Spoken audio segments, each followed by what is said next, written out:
everyone, it's Mrs. Murphy from the Upton Town Library, and for today's Tween and Teen craft tutorial, we're working on Hanukkah Luminaries.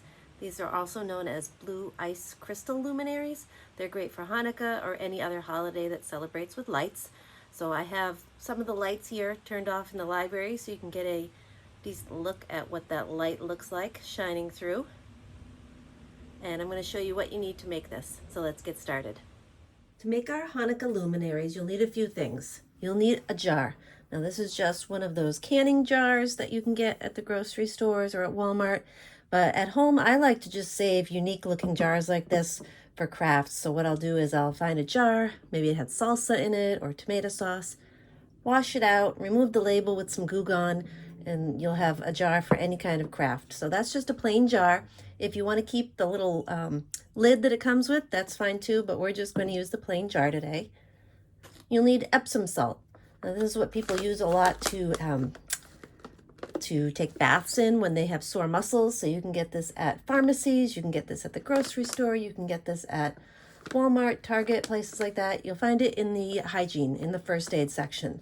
So this is just a big bag of Epsom salt.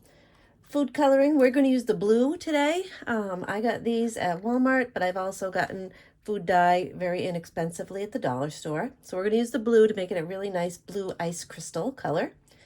We're going to be making our salt turn blue, so we'll need a paper bowl or an actual ceramic bowl with a spoon to stir the salt together and mix the food dye into the salt. We'll need a paper plate to put that salt on because we're going to be spraying our jar with some spray adhesive first. So this is just Gorilla Glue spray adhesive. You can get those at craft stores. We'll put our salt here and then we'll be rolling our jar into the salt, kind of using our hands to adhere it. All right, so those are the things you'll need today. And of course, the last thing you'll need will be a battery operated tea light to put into your lantern. So I'll get that out at the end. So let's get started by mixing our salt. So as you can see, I made a bowl full of the Epsom salt, and I'm not sure if you can see this at home, but Epsom salt, this is not edible, so please don't eat it.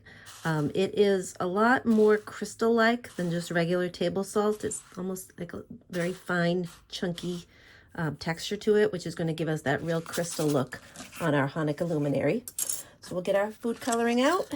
Food coloring is great to use in a lot of crafts. Food coloring does stain, so be careful with it.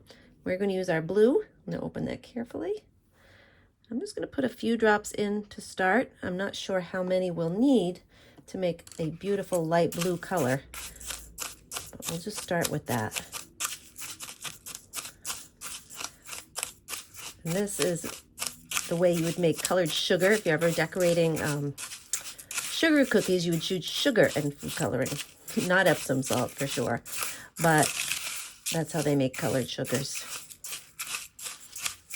So you can see we're getting there. Still got a lot of food coloring to mix, so I'm going to keep working on this and show you the final product once it's the way I like it. So I did add a few more drops of food coloring to make it the color blue I like. And I kind of like this because it's got a couple different tones in there. So it's really going to look nice on our lantern. And as you can see, it does turn the spoon a little bit blue.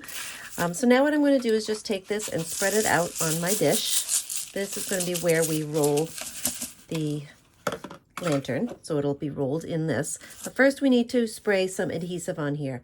If you don't have the spray adhesive at home, you could probably use something like Mod Podge or just liquid glue.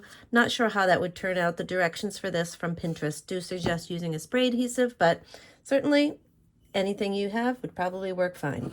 So I'm going to take the spray adhesive in the other room because it does need to be sprayed in a well-ventilated area. And then I'll come back and show you how to roll it. All right, so we've got this all sprayed and ready to roll. And here's how it will go. I'm gonna make sure we get it completely covered. So it'll take rolling a few times. You can see how that's coming out. It's gonna look really pretty. Might even use my hands to kind of sprinkle some on, make sure all those spots get covered.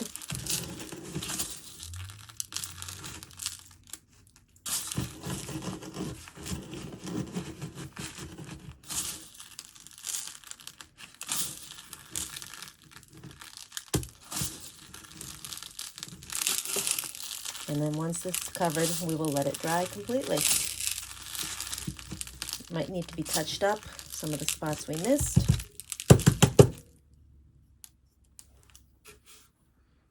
And here we have it.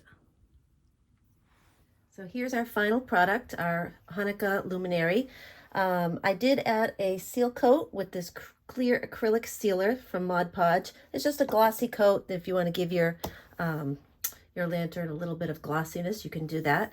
And then of course you'll want to add your battery operated tea light. I definitely wouldn't use real candles with things like this. We've got some spray paint going on, so that's definitely a flammable thing, but we're going to put our light in the bottom, and we'll turn the light off and see how it looks. Really pretty. Really pretty. Hard to tell in this lighting, but it definitely does have a pretty glow to it. And the kind of candle I'm using, I don't know if you can tell, but it's a battery operated one that mimics a real flame, so it kind of flickers a little bit. So this would be a nice craft to do. Make a few of them, set them up on a mantle or somewhere in your home for the holidays, whether it's for Hanukkah, or if you want to make one of these at a different time of year, that would be a lot of fun too. So good luck with your luminary.